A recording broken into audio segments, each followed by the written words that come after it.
સુરત શહેરના ગોદાદરા વિસ્તારમાં કાયદો અને વ્યવસ્થાને પડકાર ફેંકનાર શિવા ટકલા ગેંગ વિરુદ્ધ સુરત પોલીસે મોટી કાર્યવાહી કરી છે. સુરત પોલીસે આ સંગઠિત ટોળકીના લીડર શિવાકાંત ઉર્ફે શિવા ટકલા અને તેના સાગરીતો વિરુદ્ધ ગુજસીટોક હેઠળ ગુનો નોંધી ગેંગના મૂળિયા ઉખેડી નાખવાની કવાયત હાથ ધરી છે.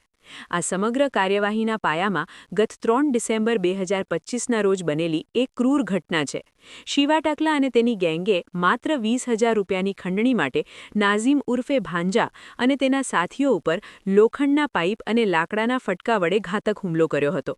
આ હુમલામાં સોયમ નામના યુવાનનું સ્થળ પર જ મોત થયું હતું, જ્યારે નાઝીમ અને ઇરશાદનું અપહરણ કરી તેમને મહારાષ્ટ્ર તરફ લઈ જવામાં આવ્યા હતા.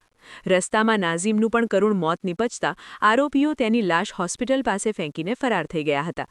પોલીસ તપાસમાં બહાર આવ્યું છે કે શિવાકાંત લલન યાદવે આર્થિક રીતે સદ્ધર થવા માટે શિવા ટકલા ગેંગ નામની એક ઓર્ગેનાઇઝ્ડ ક્રાઇમ સિન્ડિકેટ બનાવી હતી. આ ગેંગના સભ્યોમાં અમિત ઉર્ફે પ્રદ્યુમન યાદવ, આસિફ શેખ, જગદીશ મેવાડા, મેહુલ ખેર, પવનકુમાર ચૌહાણ, બિપિન ગડરિયા અને શુભમ નાવિક જેવા રીઢા ગુનેગારોનો સમાવેશ થાય છે. આ ટોળકી ગોદાદરા વિસ્તારમાં ગેરકાયદે દારૂ, ખંડણી અને હત્યા જેવી પ્રવૃત્તિઓ દ્વારા લોકોમાં આતંક મચાવતી હતી.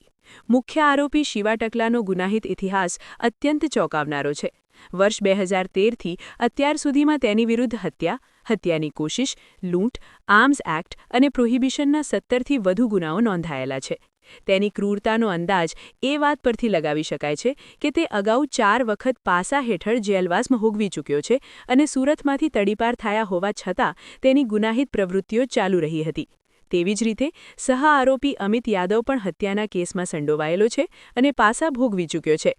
ગોદાદરા ડબલ મર્ડર કેસના મુખ્ય આરોપી અને કુખ્યાત શિવા ટકલા ગેંગના લીડર શિવાકાંત ઉર્ફે શિવા ટકલાને પકડવા ગયેલી પોલીસ પર આરોપીએ હુમલો કરવાનો પ્રયાસ કરતા પોલીસે સ્વબચાવમાં ગોળીબાર કરવાની ફરજ પડી હતી. દેવત ગામ પાસે સર્જાયેલા આ હાઈ વોલ્ટેજ ડ્રામા બાદ પોલીસે ઘાયલ શિવા ટકલાને સિવિલ હોસ્પિટલ ખસેડ્યો હતો, જ્યાં સારવાર બાદ તેની વિધિવત ધરપકડ કરવામાં આવી છે. આ ગેંગના આતંકને કાયમી ધોરણે ખતમ કરવા માટે સુરત પોલીસે ભારતીય ન્યાય સંહિતાની ગંભીર કલમો સાથે ગુજસીટોકની કલમ 3(1), 3(2) અને 3(4)નો ઉમેરો કર્યો છે. નામદાર કોર્ટે મુખ્ય આરોપી શિવા ટકલા અને અમિત યાદવના 14 દિવસના રિમાન્ડ મંજૂર કર્યા છે. વડોદરા પોલીસ સ્ટેશન વિસ્તારમાં એક મર્ડર દાખલ થયેલું હતું અને કિડનેપિંગ પણ હતું. કિડનેપિંગ કરીને જ્યારે એ લોકો આરોપી જે ભોગ બનનાર છે લઈ ગયા, ત્યાં પણ એનું મહારાષ્ટ્રમાં એનું મૃત્યુ થયેલ હતું. આ રીતે જે શિવા લલન યાદવ કરીને જે આરોપી છે એને પોતાની આખી ગેંગ રચી અને અગાઉ પણ એણે મર્ડર અને એટેમ્પ ટુ મર્ડરના ગુનાઓ એના પર દાખલ થયેલા છે. એ પાસામાં દિવાળી પર જ છૂટીને આવેલો હતો અને ફરી પાછું એણે થોડા સમય અગાઉ વડોદરામાં આ જ પ્રકારે મર્ડર કરેલ છે અને એની પોતાની ગુનાહિત પ્રવૃત્તિ એણે આચરેલ છે. એ સંદર્ભમાં જ વડોદરા પોલીસ સ્ટેશનમાં મર્ડરનો પણ ગુનો દાખલ થયો છે. એને જ્યારે અટક કરી અને જ્યારે હ્યુમન સોર્સિસથી અને જે અમારી પાસે ટેકનિકલ સર્વેલન્સ અમારું ચાલુ હતું, એમાં ખ્યાલ આવ્યો કે એ દિલ્હીથી ટ્રેનમાં બેસી અને અમદાવાદ આવી રહ્યો છે એની ગર્લફ્રેન્ડને મળવા માટે.